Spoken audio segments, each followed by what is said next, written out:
Okay, for homework 419, I would like you to copy the work for these 4 problems and the words that I'm showing you. All right, here we go. First problem, getting you ready for the bench. Find the perimeter, give it to me as a decimal answer and a radical answer. So here we go. The bottom of this triangle, 1, 2, 3, 4, 5, 6, 6 boxes long. The other diagonals, I'm going to have you practice using the Pythagorean theorem. This diagonal right here is made up of a triangle with 2 boxes long and 4 boxes long. That's what I'm going to use to find that length right there. So c squared equals that 2 squared plus 4 squared. That gives me c squared equals 4 plus 16. C squared equals C squared equals 4 plus 16. C squared equals 20. If I square root that, it gives me what that length is right there, the square root of 20, which of course you need to know how to break down. That breaks down into 4 times 5, which is root 4 times root 5, which ends up being that length 2 root 5.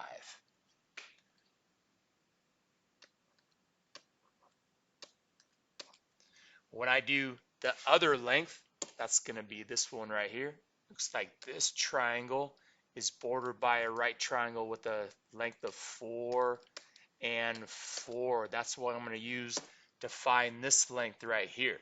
So if I find that one, c squared equals 4 squared plus 4 squared gives me c squared equals 16 plus 16. C squared equals 32. Square root it. C equals square root of 32. Remember that one has a big root in it, 16. Don't just take out a 4, which breaks up into 16 times root 2, which ends up this one being 4 root 2.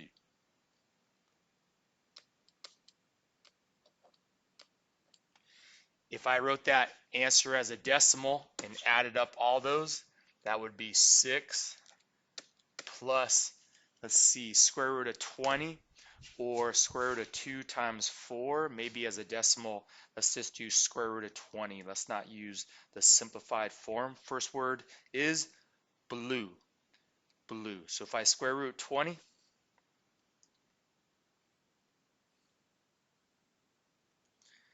that gives me 4.5 rounded to 1 decimal place. If I square root 32,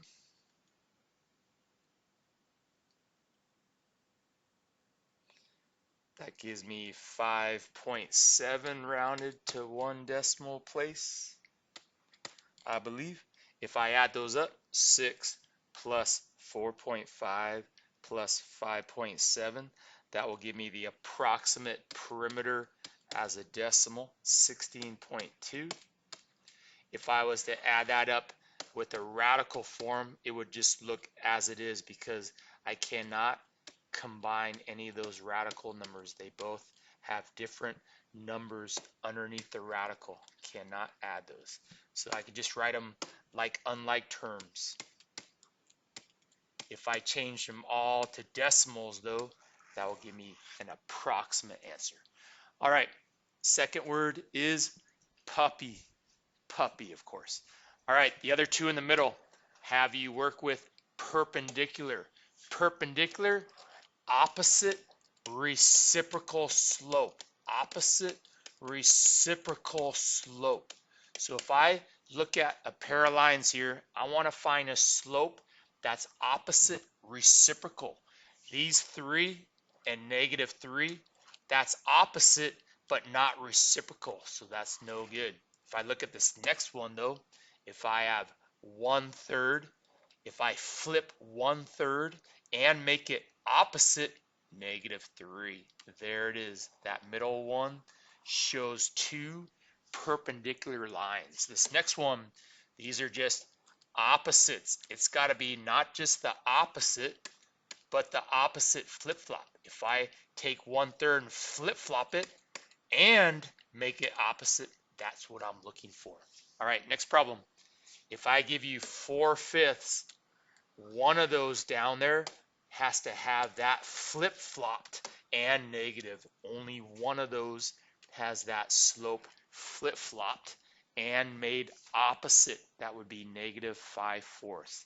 All right, last one. For this problem, here's what you're doing on the bench.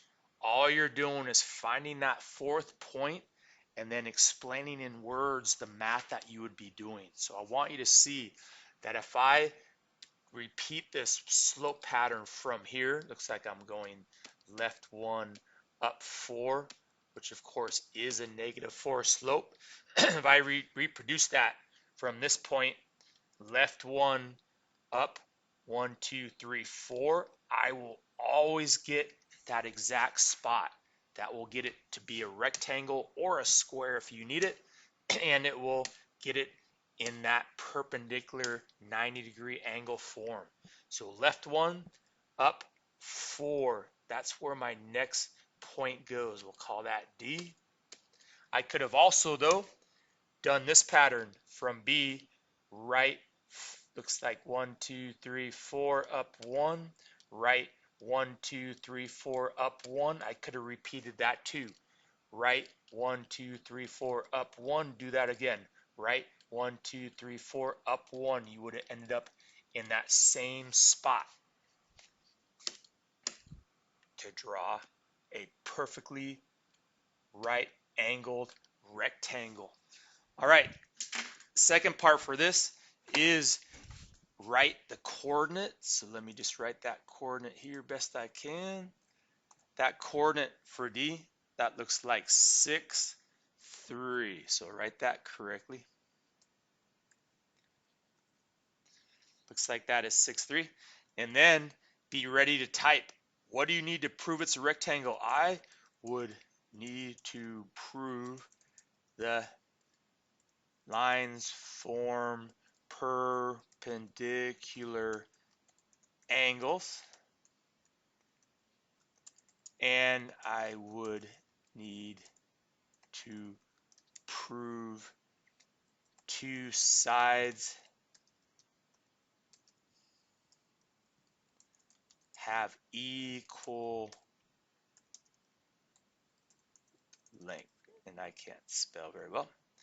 And of course, if I had you do the math, you would be taking the points and plugging those into the slope formula to prove that those are opposite reciprocal. You'd be using the distance formula to plug in the points to prove that those lengths are the same. But again, on test day, you're going to be reproducing that slope pattern to get the coordinate, and then you're just going to write.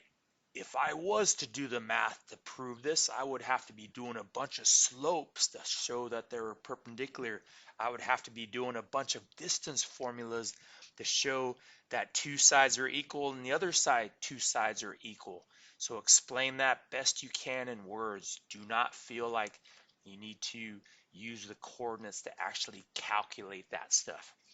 All right, last word is rhinoceros, if I did not say it already. Good luck. See you tomorrow.